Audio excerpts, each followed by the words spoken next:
Supervive formally got announced today on the 25th of June, and I couldn't be more excited for this release. I've been playtesting this game for about a year now, and I have everything you need to know about Supervive and what to expect on the upcoming playtest starting the 27th. Starting off, Supervive is a top-down battle royale game set in the Skylands, where 10 teams of 4 battle it out until one remains victorious. To the untrained eye, you are probably thinking this game just looks an awful lot like League. However, as an experienced player, I would say that you are vastly mistaken. This game is nothing like League and is much more like games including Apex, Overwatch, and Battlerite, if you even know what that game is, all in one. Currently, the alpha will only have about 14 characters to play, which is a lot less than the hundreds that League has, making it a lot easier to pick up and play. It also feels nothing like a MOBA, which is a good thing for me, but maybe for you that's a little different since I'm primarily an FPS player and generally hate MOBAs. The main reason behind why the gameplay loop feels so good though is because almost every single ability and primary fire in the game is a skill shot.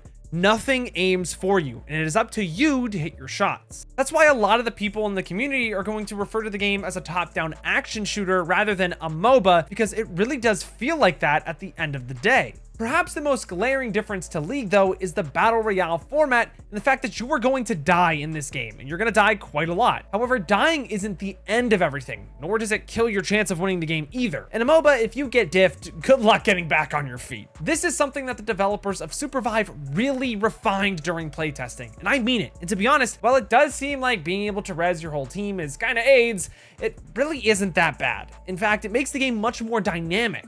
That's all I can really say about that though for now. But all right, let's cut to the chase here. What makes Supervive so special? What makes it so different from just another PvP game? This really comes down to a couple of things: objectives, resurrections, and agency. First, the objectives in Supervive are much more intuitive and engaging than it is in a game like Apex. In Apex, it always feels the same. Drop at a location, pick up your loadout that you use every single game, and fight for position. I'm not gonna sit here and act like there aren't similarities though, but in Supervive, the gameplay is much deeper and makes no two games feel the same. For example, a typical game in Supervive looks like dropping on a location, getting geared to level 4 by killing mob packs, similar to getting your loadout in Apex. But then it transforms into hunting down vaults around the map to obtain special powers, which can help you secure a win condition in the late game, or maybe a chance in killing a team that is also trying to open a nearby vault. Because of this, the game practically forces you to be aggressive and take fights, which a lot of other BRs struggle to make you do. I mean, no hate,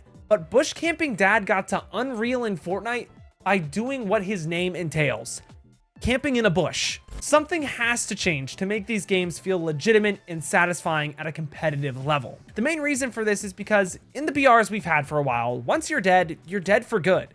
In Supervive, that isn't a problem because you can get rezzed all over the map with totems and challenges that spawn later in the game. Gone are the days of complaining that you died to some bullshit off of the drop, or that the game is over before a fight even started. There is always an option to res if something goes south. Now, you don't want to die, obviously, as you will lose a lot of momentum and power, which will hurt you down the road, but the fact that you can come back encourages fighting more than ever before in any battle royale I have ever played. This is perhaps the biggest difference in feel between Apex and Supervive, which is why I'm ultimately playing Supervive at the end of the day. Lastly, the agency that Supervive creates with its characters is super admirable. Now, at the highest ranks, there will always be those busted characters and comps, as with many other games that have unique heroes and abilities. But for most of the player base, any set of characters should be able to pull out some wins if the team plays around each other's strengths and weaknesses. Sometimes, even at a disadvantage, you can simply outskill the other players. The way I play a character can be a tank or a damage dealer based on who I am surrounded by and how I choose to build the character, further increasing the depth and replayability of the game. Through understanding your character, you can really make any situation work and do it all once you get good enough, which feels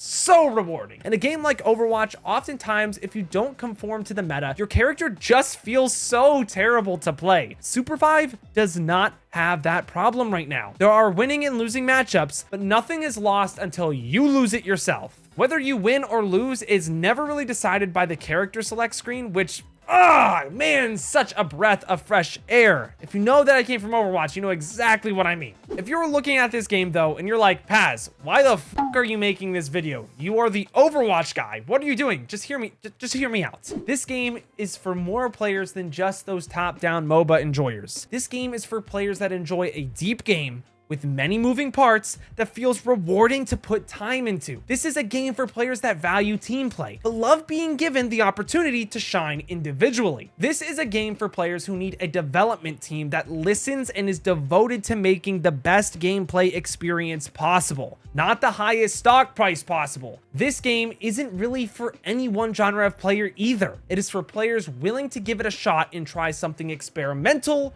new, and engaging. Even if you're on the fence, seriously, just try it.